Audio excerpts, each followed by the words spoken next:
Bonjour à tous et bienvenue sur les transports publics suisses une passion. Dans cette vidéo, je vais déballer et tester la RE44 161 du BLS à l'échelle N. C'est parti, générique.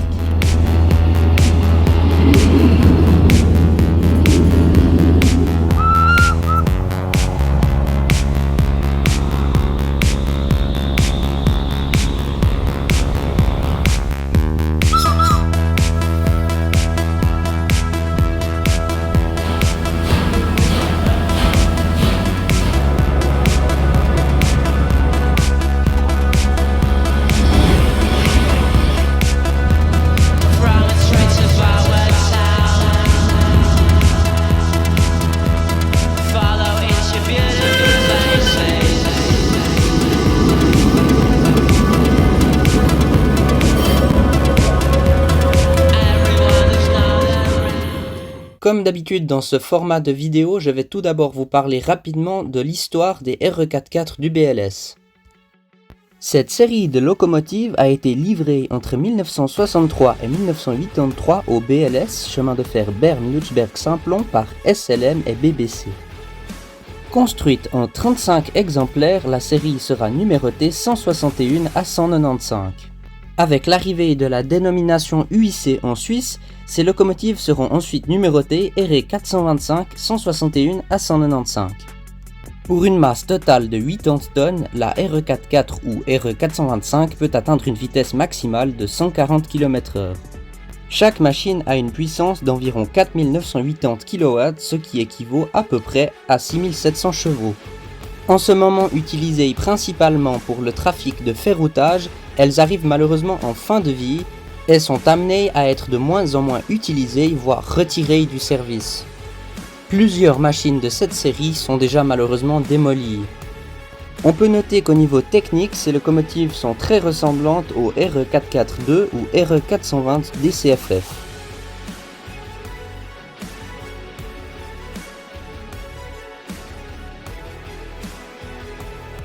Voilà, on passe maintenant au déballage de la machine.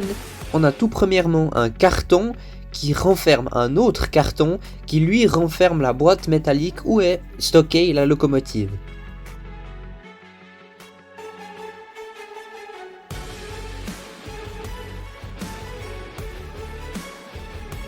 Je trouve déjà cette première boîte tout simplement magnifique avec sa belle écriture BLS en relief et son écriture RE44 avec la même police que celle utilisée sur les flancs de la vraie locomotive. On peut constater que ce modèle réduit est produit par Arnold et qu'il s'agit de l'édition spéciale pour les 60 ans des locomotives RE44. Le numéro du modèle de la version sonorisée est en HN2626S. Elle embarque également un décodeur Tsimo sonorisé qui est la même marque qu'utilisent Fleischmann et Hobbytrain. Comme je vous le disais tout à l'heure, on peut maintenant apercevoir la boîte métallique. Vous verrez, elle est tout simplement magnifique. On voit qu'on est face à un produit de qualité.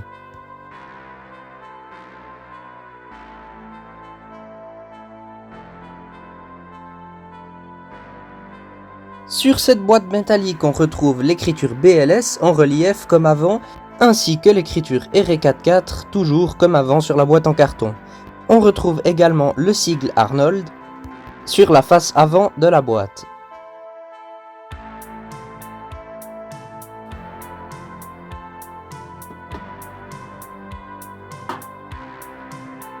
On peut tout d'abord voir que Arnold nous offre un petit magazine sur les RE44 du BLS dans lequel on peut trouver leur histoire plus précisément ainsi que leur état actuel.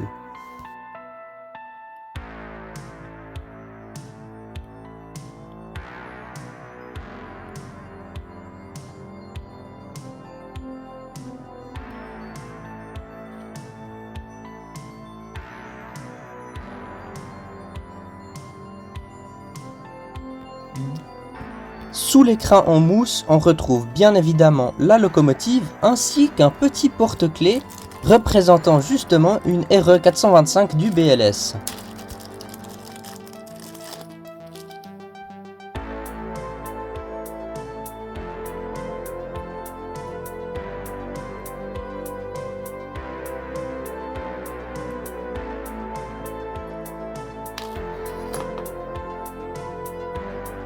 On peut maintenant enfin passer au déballage de la locomotive. On peut toujours noter la présence du logo Arnold ainsi que du numéro de modèle. À l'arrière de la boîte, on peut voir le logo Hornby Hobbies, qui est en fait la marque à laquelle appartient Arnold.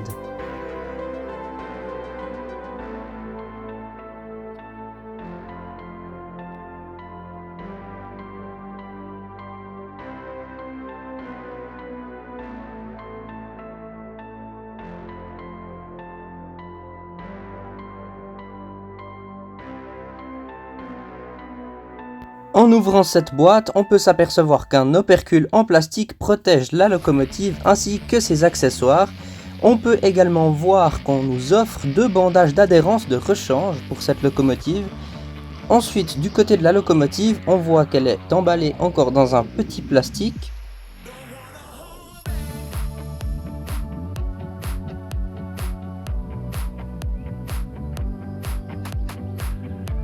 Alors franchement, chapeau, parce que cette locomotive est tout simplement magnifique. On voit au niveau du détaillage que toutes les petites barres, les essuie-glaces sont présents.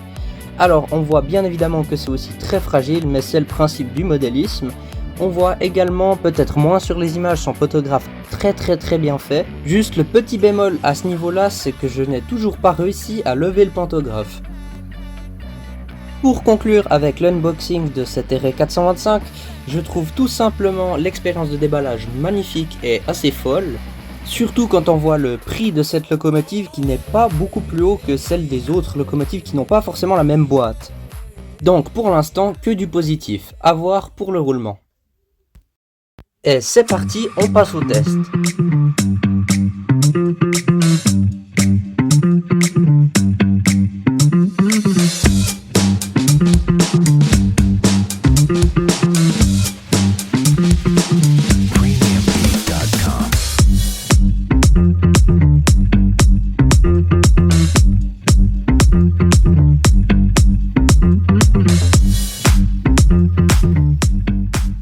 Parfait, on peut maintenant passer au test des fonctions sonores et digitales.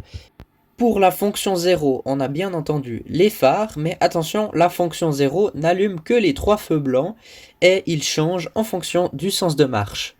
Alors malheureusement sur cette locomotive, on n'aura pas la possibilité d'avoir les feux rouges à l'arrière de la locomotive, ce qui je trouve est un peu contraignant lorsque par exemple on veut faire des rames réversibles réalistes ou encore faire circuler la locomotive toute seule. La fonction 1, c'est bien entendu le son de fonctionnement qui comprend le son du roulement ainsi que l'activation du compresseur à l'arrêt et en roulant.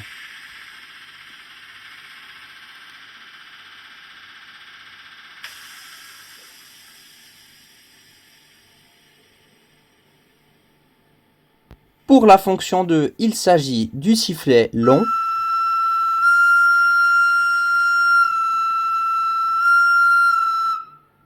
Pour la fonction 3, il s'agit du feu blanc en bas à droite à l'arrière, qui signifie que la locomotive tracte une composition non réversible. Pour la fonction 4, il s'agit des grands phares ou pleins phares, mais malheureusement à la caméra on ne les voit pas beaucoup car ils n'ont pas une puissance nettement supérieure aux feux normaux.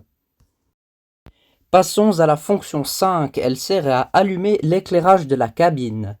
A noter que cette fonction allume la cabine avant de la locomotive en fonction du sens de marche. La fonction 6 sert à enlever l'inertie de la locomotive à l'arrêt et au démarrage.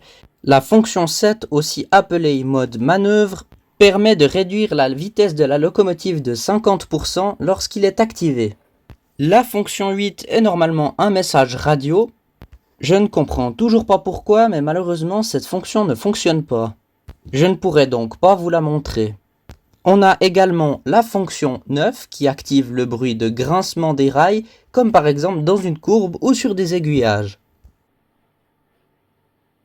Ensuite, pour la fonction 10, on a le sifflet court. Avec la fonction 11, on peut désactiver le bruit de freinage.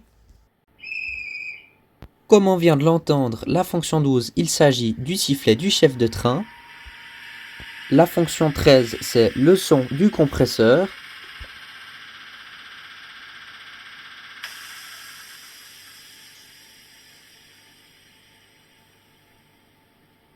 Ensuite, la fonction 14, c'est le bruit de l'attelage. Et la fonction 15, c'est donc l'inverse, le dételage. Quand la locomotive s'arrête, on a déjà un bruit de base pour le freinage, mais avec la fonction 16, on peut avoir un bruit de freinage supplémentaire.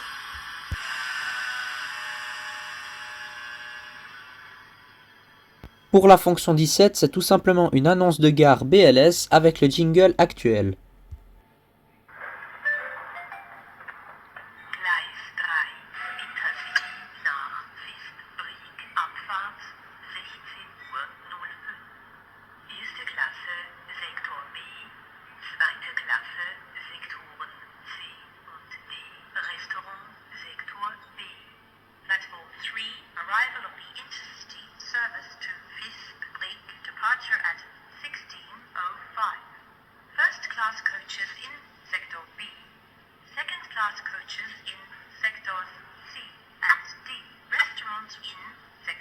On a encore juste 3 fonctions, par exemple la fonction 18 qui, elle, coupe la sonorisation pour simuler par exemple le passage dans un tunnel.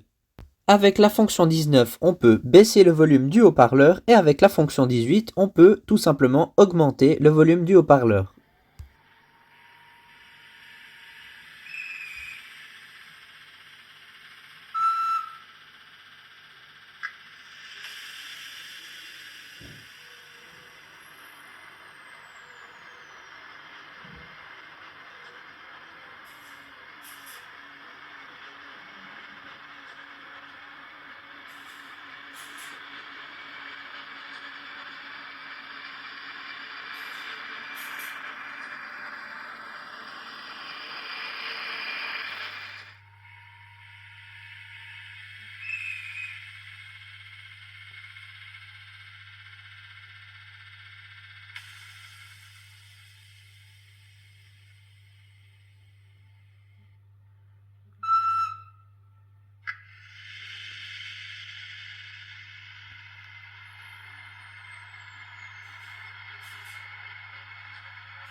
Au moment où je vous parle, nous sommes le dimanche 23 février 2025 et je pensais finir sur une note positive pour cette vidéo, mais malheureusement la locomotive souffre d'un gros problème que je viens de découvrir.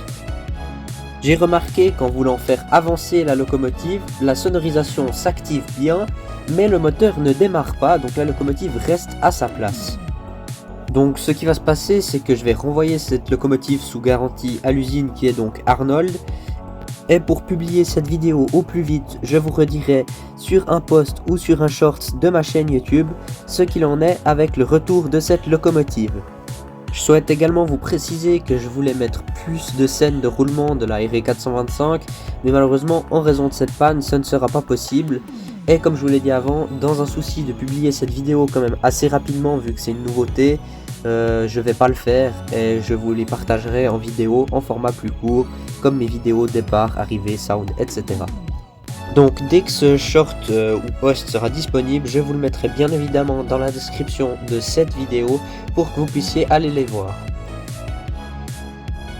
Après cette conclusion assez négative, je vous souhaite malgré tout le meilleur et vous dis à bientôt.